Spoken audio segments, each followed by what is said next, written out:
এবং সর্বশেষে এসে গতকাল মির্জা ফখরুল ইসলাম আলমগীরও যুক্ত হয়েছেন সে অপপ্রচারে। গতকাল তিনি একটি প্রেস কনফারেন্সে যে বক্তব্যগুলো দিয়েছেন এগুলো একেবারেই অসত্য এবং ডাহা মিথ্যা কথা, এবং সমঝোতা স্মারকের সকল ধারা উনি হয়তো পড়েননি, বা যারা এই অপপ্রচার করছেন তারা সকল ধারা পড়েননি। সকল ধারা না পড়ে না বুঝেই খণ্ডিতভাবে তারা এগুলো তুলে ধরে সাধারণ মানুষকে বিভ্রান্ত করছে। এই জন্য আজকে আমি সঠিক তথ্যগুলো আপনাদের সামনে তুলে ধরব ডকুমেন্ট সহকারে। যে কথাগুলি বলা হচ্ছে যে বাংলাদেশের বুক চিরে ভারতীয় ট্রেন এক প্রান্ত থেকে আরেক প্রান্তে যাবে, বুক চিরে যাওয়ার যে বিষয়টি, কিন্তু এই সমঝোতা স্মারকে এটিও বলা আছে যে ভারতের মধ্য দিয়েও বাংলাদেশের ট্রেন নেপাল এবং ভুটানে যাবে, এই সমঝোতা স্মারকে বলা আছে। এবং নেপাল এবং ভুটান থেকে বাংলাদেশের ট্রেন বা তাদের ট্রেন ভারতের মধ্য দিয়ে বাংলাদেশে এসে মংলা পোর্ট বা চিটাগং পোর্ট ব্যবহার করবে। তারা কিন্তু এখন কলকাতা পোর্ট ব্যবহার করে, অর্থাৎ আমাদের পোর্টগুলোকে আমরা লাভজনক করব।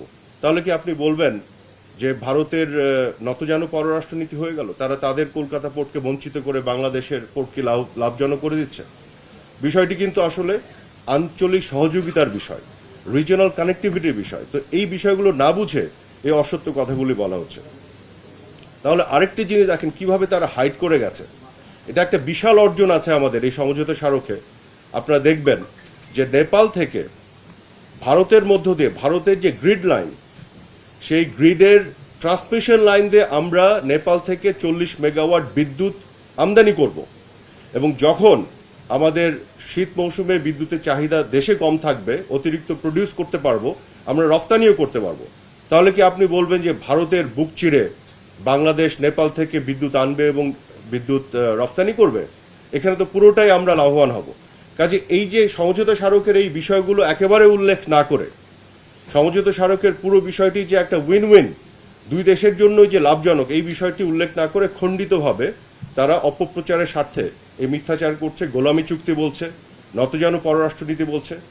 এবং আরেকটি বিষয় আপনারা খেয়াল করে দেখেছেন যে মির্জা ফখরুল ইসলাম আলমগীর কথা বলেছেন, এবং অনেক অপপ্রচারকারী এটি বলছে যে আমাদের নাকি নিরাপত্তার ঝুঁকির মধ্যে পড়ে যাব আমরা। কিভাবে? যে ভারত যে ট্রেন নিয়ে যাবে বাংলাদেশের ভিতর দিয়ে, সেখানে তারা আর্মি এবং মিলিটারি সামরিক অস্ত্রশস্ত্র নিয়ে যেতে পারে, তাতে জিও পলিটিক্যাল একটা ক্রাইসিস তৈরি হতে পারে। অথচ আপনাদেরকে আমি আজকে দেখাই যে এই সমঝোতা স্মারকেই 3 নম্বর পয়েন্টে পরিষ্কার বলা আছে, 3 নম্বর পয়েন্টে, এটা আপনাকে দিয়ে দিব। এখানে কি বলা আছে? এখানে বলা আছে যে গুডস উইদাউট রেড ট্রাফিক, মানে রেড ট্রাফিকের সংজ্ঞা দেওয়া আছে, dangerous and offensive goods including arms, ammunitions and explosives. অর্থাৎ আর্মস, অ্যামিউনেশন অ্যান্ড এক্সপ্লোসিভস এগুলো নেওয়া যাবে না, এই সমঝোতা স্মারকেই পরিষ্কারভাবে বলা আছে। তাহলে এটা কোথায় পেলেন তারা? কল্পিতভাবে একটা উস্কানিমূলক একটা পরিবেশ তৈরি করছেন যেখান থেকে আর্মস নিয়ে যাবে। সমঝোতা স্মারকে তো এটা নিষেধ করা আছে। আরেকটি জিনিস আপনাদের বলি, এই সমঝোতা স্মারকে 4 নম্বর ধারায় বলা আছে, সুস্পষ্টভাবে বলছে কি, the movement of the goods and people within Bangladesh and India shall be subject to the relevant national laws, regulations and administrative provisions. অর্থাৎ ভারতের ট্রেন বাংলাদেশের ভিতরে ঢুকে পড়লেই এটা বাংলাদেশের আইনের মধ্যে অপারেটেড হতে হবে। একইভাবে বাংলাদেশের ট্রেন যখন ভারতের ভিতরে ঢুকে নেপাল বা ভুটানে যাবে, সেটা ভারতের আইনের মধ্যে অপারেটেড হবে। অর্থাৎ আমরা কিন্তু আমাদের আইনের মধ্যে এটাকে অপারেশনের বাইরে যাওয়ার কোনো সুযোগ নেই। কাজে এটা টোটালি বাংলাদেশের মানুষকে বিভ্রান্ত করার জন্য, উস্কানি দেওয়ার জন্য এই কল্পিত একটা রূপকথার গল্প তারা তৈরি করেছে, যেটা আমাদের নিরাপত্তা ঝুঁকিতে ফেলবে।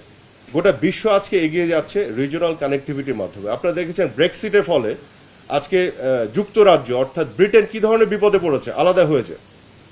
গোটা বিশ্ব যে আধুনিক চিন্তা করছে, কানেক্টিভিটির মধ্যে আসতে যাচ্ছে। আমরা কিন্তু এটা এককভাবে ভারতকে দেইনি যে ভারত শুধু ট্রেন নিয়ে চলে যাবে, আমরাও ভারতের উপর দিয়ে নেপাল ভুটানে যাব।